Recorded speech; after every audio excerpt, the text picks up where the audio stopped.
OTR views, man, we back. Northside Steve-O. Yes, sir. Yes, sir. Blackcard Northside. Steve-O, man. The new and improved, man. Tell us a little bit, before we get into anything, of course, I don't think you've ever been on my platform before. So give them a little bit of background. You ain't got to go deep and all of that, but, give them a little bit of background. Blackcard Steve-O, man. From the north side. You know what I'm saying? This side of town. Um, I'm in the music industry. You know what I'm saying? I do tour management. I engineer a bunch of things behind the scenes, connecting dots. You know what I mean? That's basically my background. You know what I'm talking about? Okay, foundation wise, like that's where you come from. Like, was your parents involved in music? Well, my mom wasn't involved in music, but she loved music as far as listening to it and putting me on music. And then my dad used to be a DJ, you know what I'm saying? And my dad is from New York, so I was really, I had music on both sides, you know what I'm saying? But not necessarily the industry, you know what I'm saying? So, but I mean, you from Houston though, so you automatically started on Houston music. Yeah, 100%. 100%. Okay. What's some of the artists that, like, coming up as a youngin, like, what were some of the artists that you was listening to? I was listening to from the city. Yeah.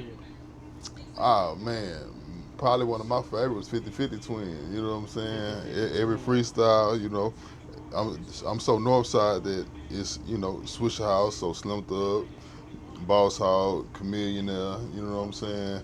All of them was, you know what I'm saying, my favorites, and that's what I kind of grew up on in that era, you know what I'm saying? Like, even from going up to the shops, even going to Platinum Sounds, exchanging sounds, you know what I'm saying, and buying the physical copies of these when Chameleon used to draw the covers, you know what I'm saying? So that's that era, you know what I'm saying?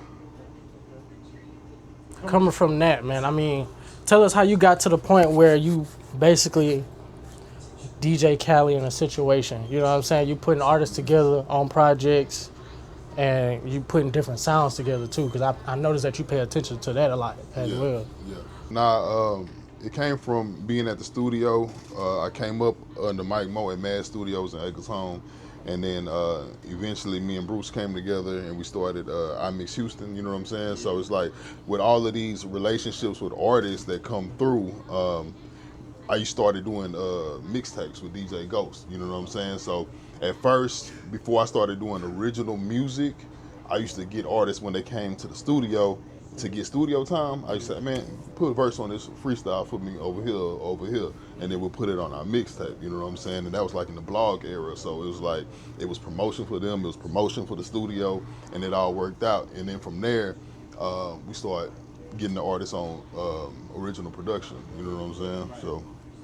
So is it one of those situations where, like, you kind of come up with the topic of the songs, or is it you just let them go in and do their own thing? It depends on the day. Sometimes I come up with the topic, like let's say if I already have like a work of art, a body of work, I should say, and I'm like, okay, I'm missing this type of record, you know what I'm saying? And then I'll present, okay, this is the topic that we talking about. Sometimes we just go in and I get the producer and I might just ask the artist, like, how you feel today, you know what I'm saying? And however they feeling, I'll be like, okay, cool, let's make a song about that. Because the last thing I want to do is have somebody make a song about something that they ain't feeling right then, because that's how you automatically make the chemistry go bad. You know what I mean? Right. If they happy and you trying to make them do a sad song or whatever, you know what I mean? Right. So It really don't make sense. I feel that. On the production side, I know, like, you have real life sessions. Like, I've actually been able to see, like, one of your sessions where you had the producers come in, they cook up, yeah, everything is right then and there. yeah. Is that the way you mostly would like to get it done versus sending verses, or do you ever even send verses or anything like that? How does that work? I prefer in person. If I could get an artist in person, a producer in person, it's nothing like that. It's nothing like that chemistry. It's nothing like that real time feedback. It's nothing like being able to make those changes right then. If you want to try something, let's try it right then. You know what I'm saying?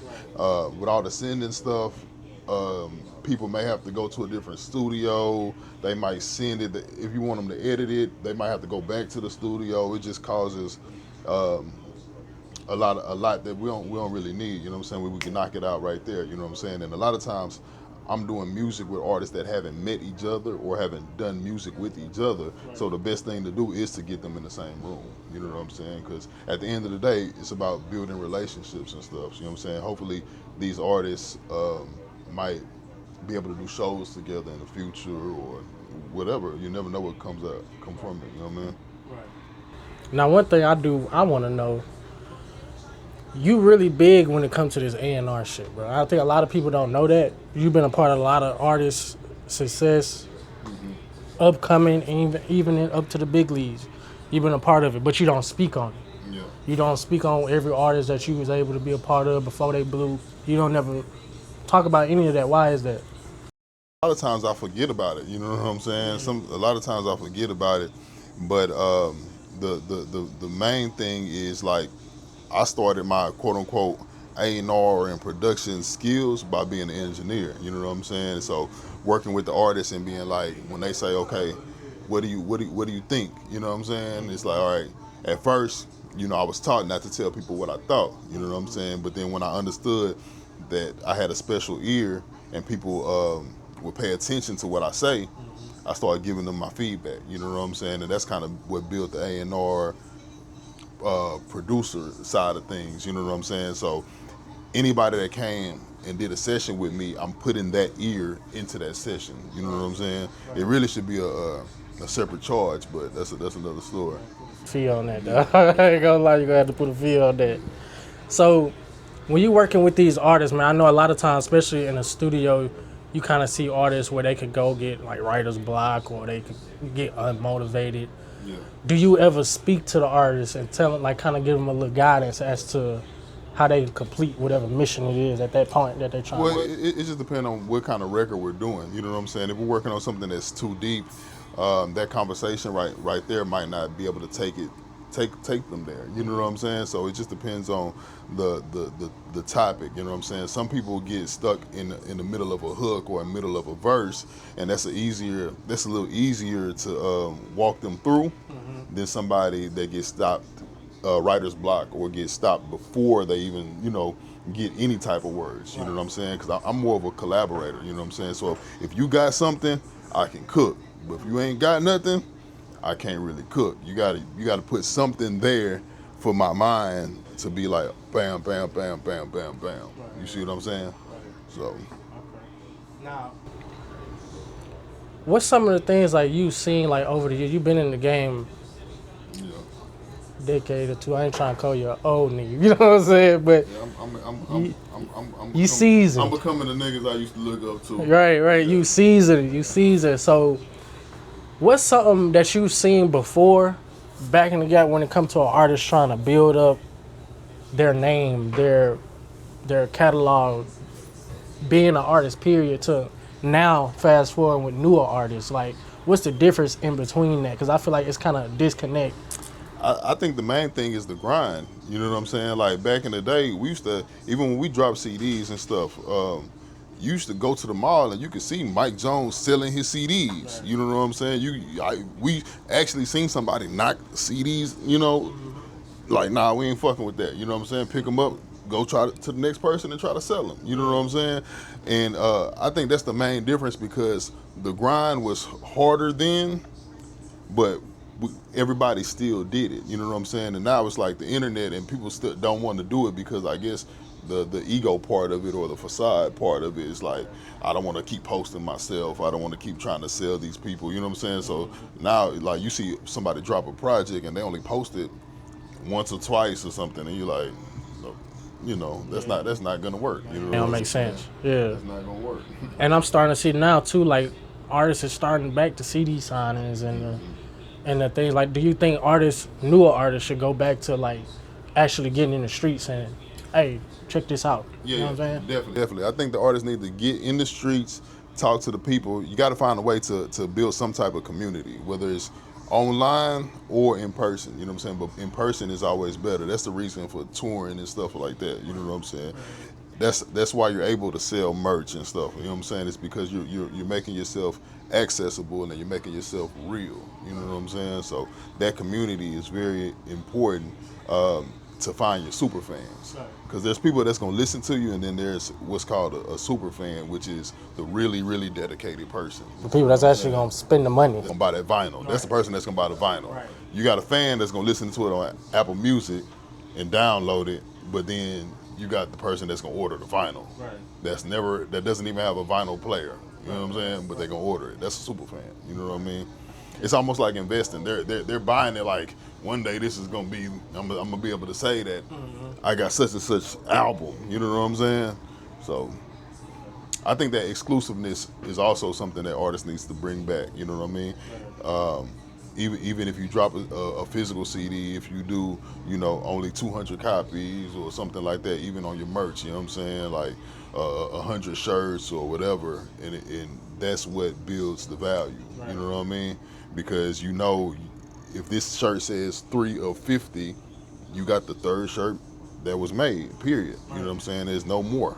Right, and you'll feel special. Yeah. You'll feel like you was actually a part of something Yeah. throughout any album that you drop. Yeah. You know what I'm saying? Definitely. Okay. Now, and not to get too much into your personal life, but I do see that you now are a father. Yeah. Welcome to fatherhood. Ain't nothing better than that. It's amazing. How has that affected your work ethic as far as being Blackcard Steve-O, but also being dad too? And it made me rush home. You know what I'm saying? So it's like I still gotta work, but it's like I'm gonna go home and change some diapers. You know what I'm saying? It's like everything now is kind of like when I leave the house, I'm like, damn, that's crazy. This is my first one. You know what I'm saying? So I'm just like, I ain't never been around no kids like that. You know what I'm saying? So it's just like when I'm looking at them, I'm like, damn, you really came out my nutsack. You know what I'm saying? Like, it's crazy. I call my son my biggest sperm. That's some wild shit right there, bro. That's some wild shit. But in real life. Why that, dude? Like, that's what he is. Anything else you could have said, you said his biggest sperm. That's what he is. But did it motivate you though? Like, did it push you even harder than you was already? Man, 100%, 100%. On one hand, it motivated me. On one hand, it slowed me down. You know what I'm saying? But in a good way though. You know what I'm saying? Because sometimes you move so fast you don't appreciate what's there. You know what I'm saying? So now it's like I'm a little more of a appreciative of that family life and that family unit. You know what I'm saying? Like it's lovely. You know what I mean? So I know like different artists, especially it's a lot of artists that's looking for good help, good guidance. You know what I'm saying? Somebody that really know what they talking about. Like, how can they get a Blackcard Steve-O to be like, hey, I'll be in your corner. You know what I'm saying? I'll push you this way. Man, really, I ain't gonna say it's easy, and I'm not gonna say it's hard. But you got to understand, like me, so many artists have came to me like, oh, I'm dope, this and that, and they might actually be dope, but there's always something that kind of like makes me back off from them. You know what I'm saying? So to get me involved, one, you got to be dope, but you got to be a real life good person. You know what I'm saying? You got to be a stand-up person and stuff like that, because you asking me to co-sign. You know what I mean? And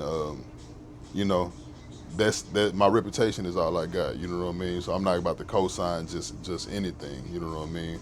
So that's what I say. Be a good person, make good music, have a budget. You know what I'm saying? I do got a family. You know what I'm saying? I got multiple mouths to feed. You know what I'm saying? And that's what we had with it. That's the most important part of it, to be honest. Yeah. Okay. Yeah. So let's get into the project, man. Longevity. How did we come? I'm talking about how did we come up with the name? How did we come up with the people that you got on there? Everything. So the name. So my first project was called Loops. It was a smaller project. My second project was called Lead by Example. You know what I'm saying? So with me, I always try to put like little pieces of game out there. You know what I mean? And in life, sometimes you can always tell people things, you know what I'm saying, but they really want to see it, you know what I'm saying? So the first project was Lead by Example, and that was 5 years ago, you know what I mean? And then for longevity, when I was thinking of a name, I'm like, okay, I've been in this game 20 years, you know what I'm saying? I've been consistent with this for so long. What is the goal? And the goal is longevity. You know what I'm saying? So I was like, man, that's just like the perfect name for me. You know what I'm saying? Because that's the ultimate goal. So I always want to lead by example, and when you lead by example, you can get you some longevity. You have longevity for sure. For sure. So when it came to the artists that you got on the project,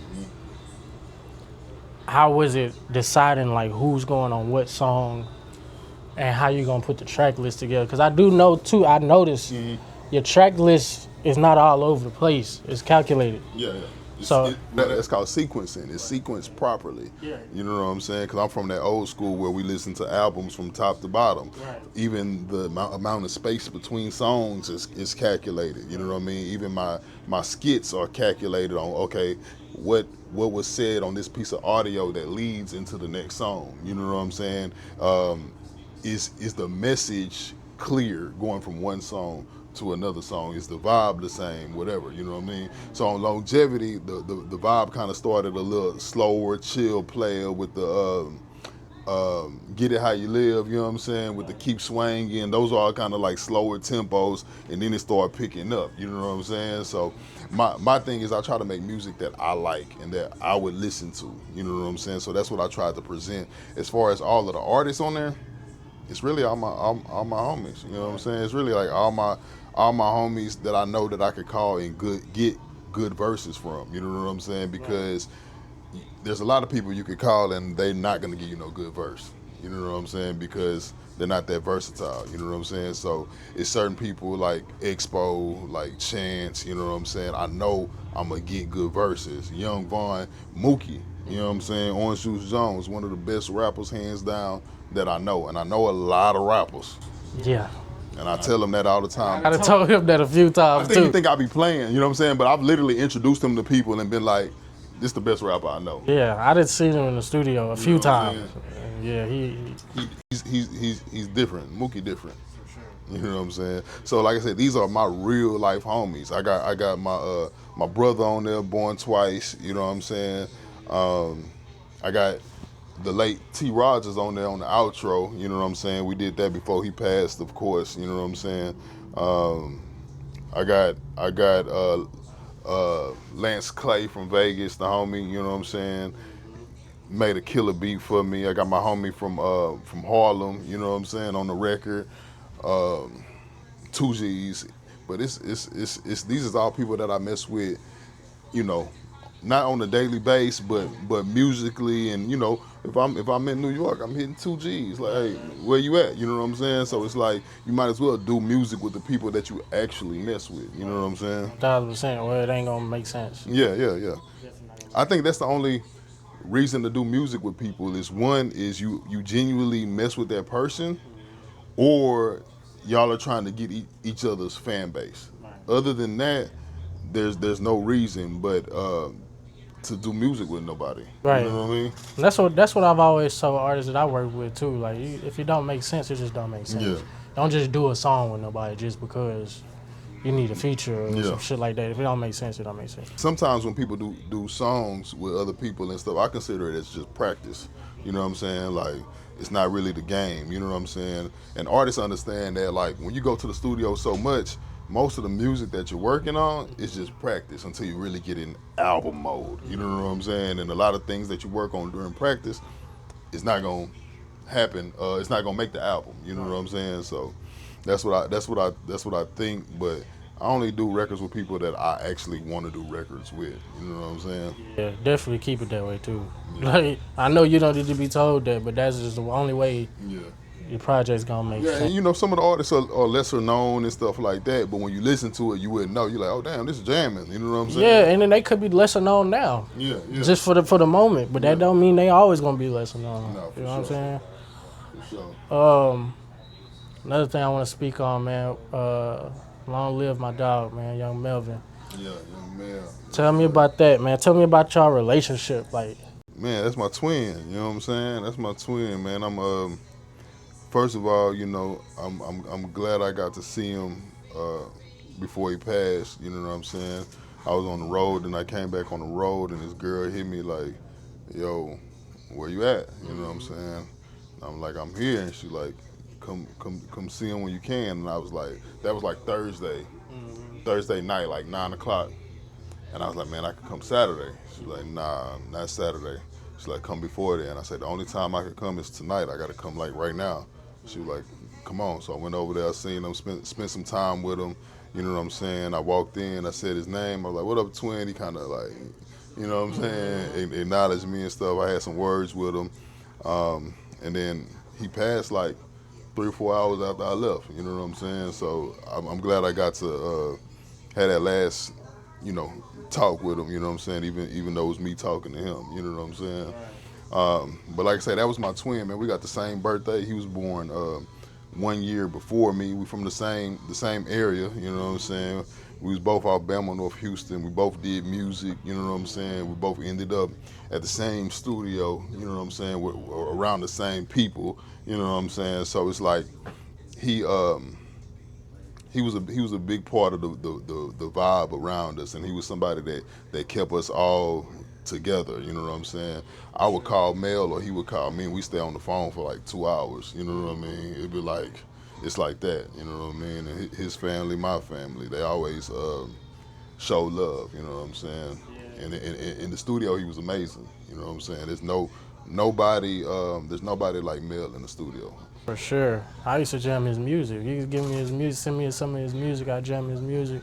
I'm actually glad I got a chance to get to know him a little bit, you know, hang around with y'all, see how everybody acted, because that was a selfless dude. Yeah, it was cool, definitely. You know what I'm saying? Even when I was going through my health shit, and he was already going through his health shit, you know, he's still like, yo, bro, it's good. You know what I'm saying? Selfless dude. So I definitely want to. Positive like him was, you know what I'm saying? Even on his project. Did you listen to his project? Yeah. It's short and sweet, but it's like when you listen to it, you're like, oh yeah, this Mel. Exactly, you know? Exactly. It's that feel. So I definitely rock with that, man. To close out the interview, man. Has it ever been a point in time in this music industry where you felt like, man, I ain't really trying to do this shit no more? I feel like that a lot, but not because things aren't working, but it's like I can't quit because that's really all I know. Right. Like if it wasn't for God and music, I wouldn't be here, because I used to be tripping. You know what I'm saying? I still be tripping sometimes. You know what I'm saying? But it's like the music is what saved me. So it's really all I know. You know what I mean? So one way or another, whether it's creating music, being around music, whether it's the throwing the shows, like the music is been the constant in my life. You know what I'm saying? So I always have those thoughts like, damn, I've been doing this a long time. You know what I'm saying? And it's kind of like, damn, what I'm gonna do after that? Right. And I'm like, I don't really know. It's gonna be something else dealing with music. You know what I'm saying? Even everything that I have going on, I try to center it around music in some area. You know what I'm saying? Like, it's always close. You know what I'm saying? So. Shout out your social medias, bro. Where can we find you? We already know where to get the projects on all platforms. But where can we find you? And all social medias, you can follow me at Blackcard Steve-O, BlackCard Steve-O, Blackcard Steve-O. Follow me, send me a message, whatever. You know what I'm saying? I try to respond to everybody, but sometimes people get a little too pushy, and then I'll forget or something, and I'll be out of it. You know what I mean? Right. We all do that. Yeah. Man, appreciate you sitting down with me, man. My first interview back, like I told you. Yes, sir. Real one, man. Shit, we're gonna lock in. We're gonna shoot some more shit.